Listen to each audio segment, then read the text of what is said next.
नमस्कार, आप सभी का स्वागत है। आज का हमारा पाठ है समवायो ही दुर्जय। कक्षा 7 का एकादश पाठ है यह। तो इसमें जो समवाय होता है, समवाय का अर्थ होता है समूह। वह क्या होता है? दुर्जय होता है, अर्थात समूह को हम नहीं जीत सकते। दुर्जय अर्थात मुश्किल से जीता जा सकता है।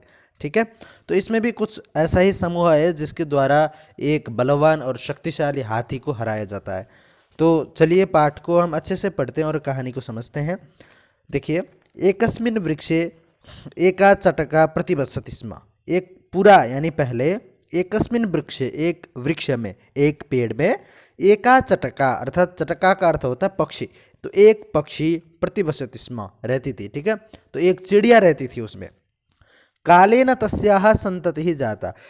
समय के अनुसार, कालेन यानी समय के अनुसार, तस्याः उस चिड़िया के, है ना, संतति ही जाता संतान हुए, अर्थात अंडे हुए। ठीक है, एकदा कश्चित् प्रमत्तः गजः तस्य वृक्षस्य अधः आगत्य तस्य शाखां शुण्डेन अत्रोटयत्। एकदा कश्चित् प्रमत्तः गज, एकदा एक दिन, कश्चित् कोई, क्या, प्रमत्त अर्थात मता हुआ, है ना, गज हाथी, तस्य वृक्षस्य अधः आगत्य उस वृक्ष के अधः यानी नीचे, आगत्य आकर, तस्य शाखां शुण्डेन अत्रोटयत् उस पेड़ के जो शाखाएं थी, है ना, उनको अपने शुंड के द्वारा, अपने सूंड के द्वारा, शुंड यानी सूंड के द्वारा, अत्रोटयत् तोड़ दिया। ठीक है, तो जिस वृक्ष पर वो चिड़िया रहती थी उस वृक्ष के शाखाओं को हाथी आकर शुंड से, सूंड के द्वारा तोड़ दिया। चटकायाः नीडम भुवि अपतत। चटका जो चिड़िया है उसका जो नीड है, घोंसला, वह जमीन पर गिर गई। ठीक है, घोंसला जमीन पे गिर गई। तेन अंडानि विशीर्णानि, इससे क्या हुआ? तेन यानी उससे, ऐसा होने से, अंडानि विशीर्णानि जो चिड़िया के अंडे थे वो सब बिखर गए। अथ सा चटका व्यलपत, है ना, बिखर गए और सब टूट गए। अथ इसलिए सा चटका, वह जो चिड़िया थी, व्यलपत, वो बिलाप करने लगती है, बिलाप करी। तस्याः बिलापं श्रुत्वा काष्ठकूटः नाम खगः दुःखेन ताम अपृच्छत् भद्रे किमर्थं विलपसि इति। ठीक है, तो तस्याः विलापं श्रुत्वा, उसका, उस विलाप को सुनकर, वह जो चिड़िया है उसके विलाप को सुनकर, काष्ठकूटः नाम खग, काष्ठकूट नाम का कोई खग यानी कोई चिड़िया, दुःखेन, दुख से, है ना, ताम अपृच्छत्, कोई पक्षी, काष्ठकूट नामक पक्षी उसको दुख से, है ना, पूछा, भद्रे, हे प्रिय, भद्रे का अर्थ होता है प्रिय, किमर्थम विलपसी, क्यों विलाप कर रही हो, इति, इस प्रकार से काष्ठकूट ने पूछा। चटका अबदत, उसके बाद चटका बोलती है, चटका चिड़िया ने बोला, दुष्टेन एकेन गजेन मम संततिः नाशिताः। दुष्ट एक गज अर्थात हाथी के द्वारा, मम संततिः नाशिता, मेरे जो संतति है अर्थात मेरे जो संतान है उसको उसने नाश कर दिया है, अर्थात मेरे जो अंडे थे उसको उसने तोड़ दिया है। तो तस्य गजस्य बधेन एव मम दुःखम अपसरेत, यानी तस्य गजस्य, उस गज के बध, हत्या से ही, जब तक मैं उस गज को नहीं मारूंगी तब तक मम दुःखम, मेरा दुख नहीं जाएगा, और उस गज के बध से ही मम दुःखम अपसरेत, अपसरेत अर्थात चला जाए, यानी उस गज के बध से ही मेरा दुख खत्म हो जाए। ततः उसके बाद काष्ठकूटः ताम वीणारवा नाम्न्याः मक्षिकायाः समीपम अनयत। उसके बाद क्या हुआ? उस काष्ठकूट नाम खग ने वीणारवा नाम्न्या, वीणारवा नामक मक्षिकायाः समीपम, मक्षिका के समीप उस चटका को लेकर चला जाता है। ठीक है, तयोः वार्तां श्रुत्वा मक्षिका अवदत, उन दोनों के, चटका और काष्ठकूट, इन दोनों के बातों को सुनने के बाद, मक्षिका अवदत, मक्षिका ने अर्थात मक्खी, मक्खी ने बोला, ममापि मित्रम मंडूकः मेघनादः अस्ति, मेरा भी एक मित्र है, मम अपि, मेरा भी, मित्रम, एक मित्र है, उसका नाम क्या है? मेघनादे, जो मंडूक है, मेढक, एक मेरा मेढक मित्र है जिसका नाम है मेघनाद। शीघ्रम तम उपेत्य यथोचितम करिष्याम, जल्दी ही हम क्या करेंगे, शीघ्रम जल्दी ही, तम उपेत्य उसके पास जाकर, यथोचितम जैसा उचित होगा, जैसा सही होगा, करिष्याम हम सब मिलकर करेंगे। तदानीं तौ मक्षिकया सह गत्वा मेघनादस्य पुरः सर्वं वृत्तान्तं निवेदयताम। देखिए यहाँ पर निवेदयताम में द्विवचन हो गया क्योंकि तौ इसका सब्जेक्ट है, कर्ता। तो तदानीम तब, तौ अर्थात वो दोनों, कौन, चटका और काष्ठकूट, मक्षिकया सह मक्षिका के साथ, मक्खी के साथ, मेघनादस्य पुरः गत्वा मेघनाद के पुर में, अथवा पुर अर्थात नगर होता है, तो मेघनाद के गांव में अथवा नगर में, उपेत्य अथवा गत्वा जाकर, सर्वम वृत्तांतम निवेदयताम संपूर्ण वृत्तांत को काष्ठकूट और चटका ने सुना दिया। निवेदयताम अर्थात निवेदन कर दिया, ठीक है, निवेदित कर दिया।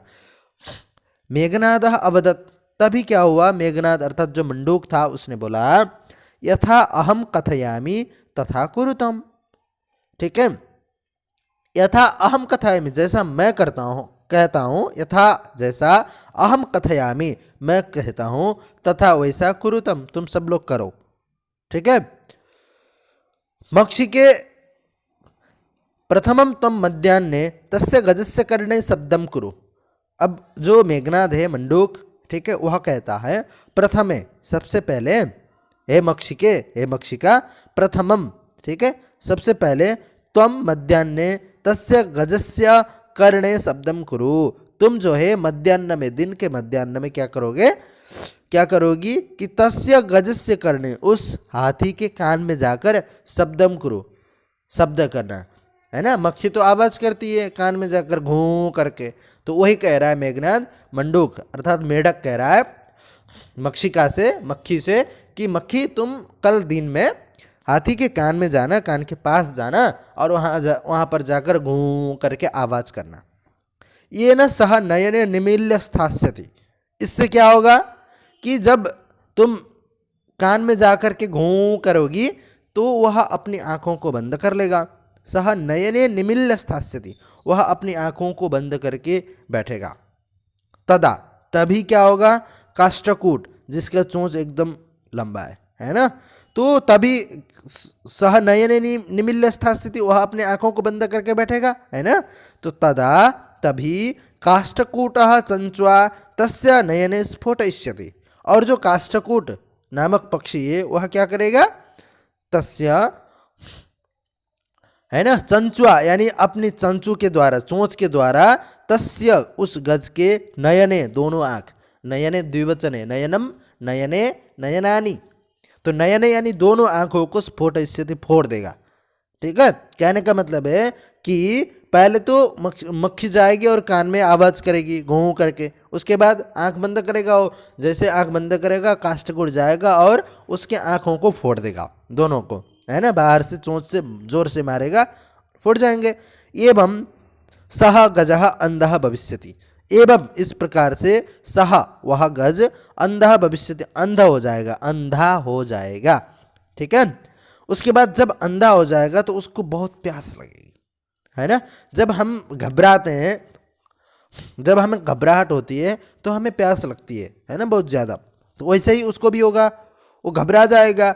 तो तृषार्तः सह जलाशयं गमिष्यति, तृषार्तः यानी जब उसको बहुत ज़्यादा प्यास लगे अथवा पानी पीने की इच्छा हो तो वो क्या करेगा, जलाशय की ओर जाएगा। मार्गे महान गर्तः अस्ति, मार्गे रास्ते में, महान बहुत बड़ा एक गर्त, गर्त यानी गड्ढा, एक बहुत बड़ा गर्त है, गड्ढा है, और तस्य अंतिके अहम स्थास्यामि, मेढक कह रहा है अब तक, तस्य अंतिके उस गड्ढे के, अंतिके यानी अंदर, अहम स्थास्यामि मैं रहूँगा, और शब्दम च करिष्यामि और शब्द करूँगा, आवाज़ करूँगा, है ना। मेढक की आवाज़ कहाँ होती है, जलाशयों में होती है। तो कह रहा है कि जब वो अंधा हो जाएगा तो पानी पीने के लिए वो चलेगा, जब पानी पीने के लिए जाएगा तो जलाशय में उसको जाना है। अब अंधे में तो देखेगा नहीं कि जलाशय है किधर, तो मेढक की आवाज़ जिधर से आ रही है वो उधर की हो जाएगा। तो वही कह रहा है कि बीच में एक गड्ढा है, मैं उसी गड्ढे के अंदर रहूँगा और मैं आवाज़ करूँगा, मेढक की आवाज़। तो मम शब्देन तम गर्तम जलाशय मत्वा सः तस्मिन्नेव गर्ते पतिष्यति मरिष्यति च। और मम शब्देन, मेरे आवाज़ को सुनकर, है ना, तम गर्तम, उस गर्त को, उस गड्ढे को वह क्या समझेगा, जलाशय मत्वा, जलाशय समझ करके, सह वह तस्मिन्नेव गर्ते, उसी गड्ढे में, पतिष्यति गिर जाएगा, और मरिष्यति च, मर भी जाएगा। अथ तथा कृते सह गजः मध्याह्ने मंडूकस्य शब्दम अनुसृत्य महतः गर्तस्य अंतः पतितः मृतः च, है ना। अथ, और तथा कृते, सभी ने मिलकर वैसा ही किया जैसा मंडूक ने अर्थात मेढक ने जैसा प्लान किया था, सभी ने वैसा ही किया। फिर क्या हुआ, सह गजः, वह गज, वह हाथी, मध्याह्न, दिन में, मंडूकस्य शब्दम अनुसृत्य, मंडूक यानी मेढक के उस शब्द को, उस आवाज को अनुसृत्य, फॉलो करते हुए, महतः गर्तस्य, महान जो बड़ा सा गड्ढा था, उसके अंतः पतित, उसके अंदर, पतितः गिर गया, और मृतः च, मर भी गया। तथा च उक्तम, इसीलिए कहा गया है, बहूनाम अप्यसाराणाम समवायो ही दुर्जया, अर्थात बहुनाम, बहुत सारे, अपि भी, असाराणाम, असाराणाम मतलब सार यानी सहारा, असार अर्थात जिसका कोई सहारा नहीं है, अर्थात जो खुद अपने पैरों पर नहीं रह सकता, अर्थात निर्बल। बहुत सारे निर्बल जो व्यक्ति हैं उनका भी अगर समवाय, समूह होगा तो उसको हम जीत नहीं सकते। यानी जैसे हम लोग क्या करते हैं, जैसे भारत को स्वतंत्रता दिलाने में गांधी ने अकेले दिलाया, नहीं, बिल्कुल नहीं। क्या सुभाष चंद्र बोस, नेहरू इत्यादि ने अकेले तो नहीं किया, भारतीय जनताओं का साथ था, भारतीय सैनिकों का भी साथ था, इतना बड़ा समूह था, इसीलिए सभी भारतीय उनके साथ थे, इसलिए अंग्रेज को छोड़कर जाने के लिए मजबूर कर दिया इन लोगों ने, है कि नहीं। इसीलिए अगर हम किसी भी चीज़ का विरोध अकेले कर सकते हैं, हम अगर दुर्बल हैं तो नहीं हो सकता, बिल्कुल नहीं हो सकता, किंतु अगर हम समूह में हैं, हम बहुत सारे हैं, तो हम भले निर्बल क्यों ना हो, हम जरूर जीतेंगे, ये निश्चय है। ठीक है, तो बहुनाम अप्यसाराणाम समवायो ही दुर्जय, तो कहने का मतलब ये है। तो आपने समवायो ही दुर्जय का मतलब भी समझा, और इस कहानी में जो आपको एक उद्देश्य दिख रहा है वो भी आपने समझ लिया कि अगर हम निर्बल हैं तब भी हम समूह में हैं तो हम किसी से हार नहीं सकते। इसलिए हमें कभी भी किसी के साथ झगड़ा नहीं करना चाहिए, हमें अपनों के साथ हमेशा मिलकर और एकता बना करके रहना चाहिए, और हमारे देश में भी आंतरिक झगड़ाएं कभी ना हो, और देश अगर एकता में बंध कर आगे चले तो हमारे देश को कोई पीछे नहीं कर सकता। ठीक है, तो हम अभ्यास अगले वीडियो में करेंगे, आप इसको अच्छे से समझिए और इसका सारांश लिख लीजिए। धन्यवाद।